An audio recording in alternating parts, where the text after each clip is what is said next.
Ever since I was a kid, I knew exactly what it is I wanted to do. Not exactly what job I wanted to do, but what it is I wanted to do. I wanted to find some way, somehow, that I would get to make a change, get to make a difference in the world, because the people that I looked up to did that. And that's what I wanted to do. And as I'm standing here today, I can tell you, I really feel like I do that on a daily basis. I feel like I'm making a change in the communities I work with. And it's thanks to Paris Hilton. And it's not because she taught me how to be a hotel heiress, which is something I would still love to do if anyone's adopting. But it's because she helped me realize that if I want to pursue my dream and I want to make a change in the world, that change doesn't come easy, and I had to be willing to make a sacrifice. I had to be willing to sacrifice a lot. You see, I knew that I was going to do something to make a change in the world, but I didn't know how I was going to do it. I didn't know what the vehicle was. So as a kid, I thought, I'm going to become a Teenage Mutant Ninja Turtle because those guys are awesome, and they definitely make a difference in the community. Some logistical issues didn't totally work out.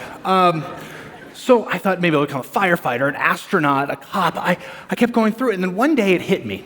See, every day after school, I would come home, and I'd sit down, I'd do my homework, and I'd watch the nightly news with Tom Brokaw with my mom.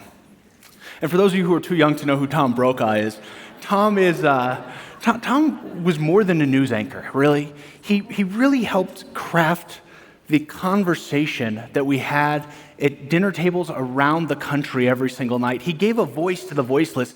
He would tell the most important stories of the day, and through his work, he was more than an anchor. He was helping to change our communities, our country. That's what I wanted to do. I wanted to become a news anchor. I wanted to be the next Tom Brokaw. So I went to college to get into journalism. And between my sophomore and my junior year of college, I took not one, but 2 college internships in that summer. Now, I couldn't afford not to work, so I actually had to take out student loans and go into debt in order to do these 2 internships, working for news stations, and I worked hard. I worked as hard, if not harder, than anyone else, and in fact, at the end of that summer, one of my news directors came up to me and said, "Adam, are you graduating college at the end of the year?" And I said, yeah, of course I am. Now, I was going into my junior year of college, not my senior year, but I wasn't going to tell him that. So I was like, yeah, no, I'm definitely graduating college. He's like, well, that's great, because we have a job opening at the beginning of next year, and I think you'd be great for it to be a reporter. I was like, awesome, I'm in.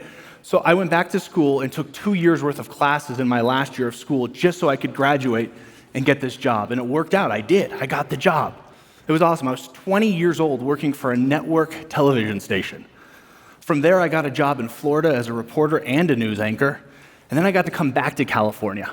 My career was really taking off. It was going extremely well, better than I could have imagined, but it wasn't giving me that sense of completeness. I wasn't doing what I thought I wanted to do, and I couldn't quite figure it out until one day. One day, I was covering a murder, and dead body, there's a murderer on the loose, lead story at the 6 o'clock news. We're live, there's a murderer on the loose in our community. It's kind of a big deal. Somebody just killed someone, they're out in the community. Supposed to be the lead story at the 11 o'clock news, because again, this murderer is still out in our community. But I get a call from my producer, and he says, Adam. I said, yeah. He says, hey, you're not going to be the lead story at 11 o'clock. We have a live shot we have to take from Los Angeles.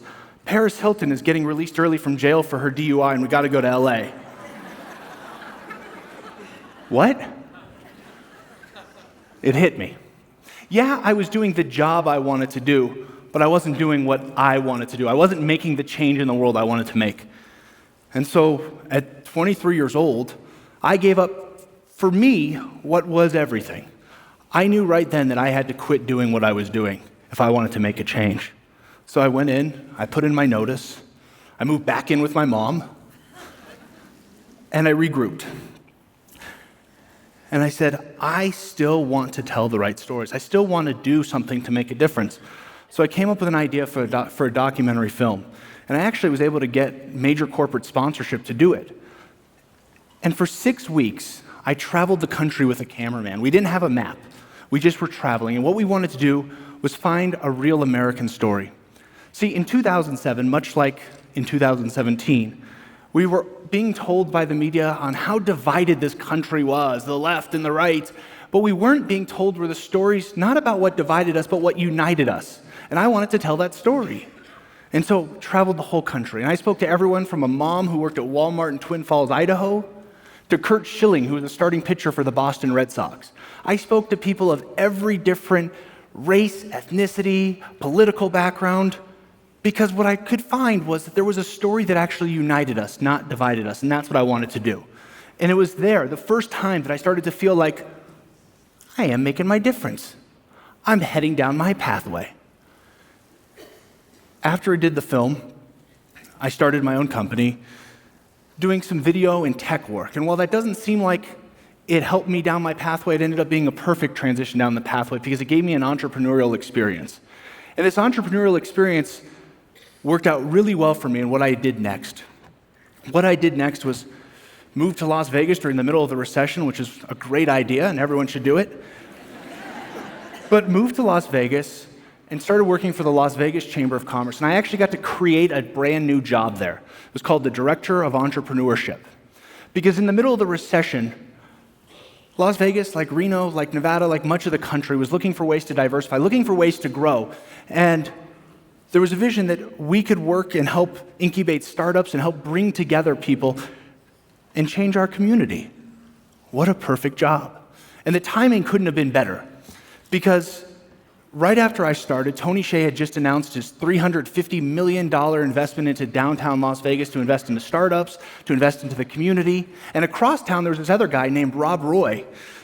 And Rob is this brilliant technology futurist who sees the world differently. And he, in Las Vegas, built the largest technology ecosystem in the world. And the same ideas and ingenuity and futurism that helped drive him to do that drove him to help think differently about our community. And he built this place called the Innevation Center, a place where startups and nonprofits and community organizers could get together and they could work on helping to move our community forward. And because I was working at a nonprofit that was working on this, I got to work out of that office. And through that, I got to be part of this ecosystem and helping connect these startups to some key government players and key stakeholders so they could grow, so they could employ more people, help bring new companies into our community so they could take advantage of all that was good with what was happening in Las Vegas, with what was happening in Nevada. Part of my job also included putting on events. And one of the events I put on was called Startup Weekend, and it's an incredible event. People from around the community come in with an idea on a Friday night and leave with a business on a Sunday. Just a whirlwind of an event, and I got to facilitate those events. At the end of one of those events on a Sunday night, I'm completely exhausted, 54 hours of basically nonstop working on keeping this event going. Rob actually was in the audience and was sitting in the back. And he came up to me and he says, kind of jokingly, "Do you work for me yet?" And I said, "No, but I'd love to." You see, what's interesting about Switch is that the logo for our company is the karma wheel. You put good energy in the world and good energy comes back. And so I couldn't have thought of a better fit for me, somebody who wanted to do something that would be able to change the world to align with a company that actually had that vision. And what was so neat about it is the first job I got to do there at Switch was actually to help run the innovation centers. From there, and driven by this philosophy of doing the right thing and trying to make the change that I've been yearning to do since I was a kid, I've got to do so many incredible things. I got to work in communities literally around the world and put billions of dollars of economic investment, create thousands of jobs.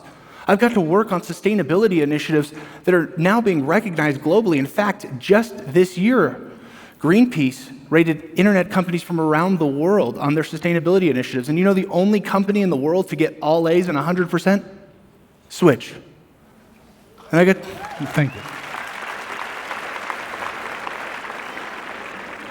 My pathway to making a change was far from linear, but the only way that I ended up here was because I was willing to give up. I was willing to make a sacrifice. I was willing to give up what was, for me, everything. And what I hope that for those of you who want to make a change in the world and who want to make a difference in your community, that you too realize you have to make some sacrifice. It doesn't need to be as great as giving up your job and moving back in with your parents, and I don't recommend that, but you have to make some sacrifice because that's the responsibility we all have to make a change, to make a difference in the world. And I hope that one day you do that. and that you can join me on the stage in saying thank you, Paris Hilton. Thank you.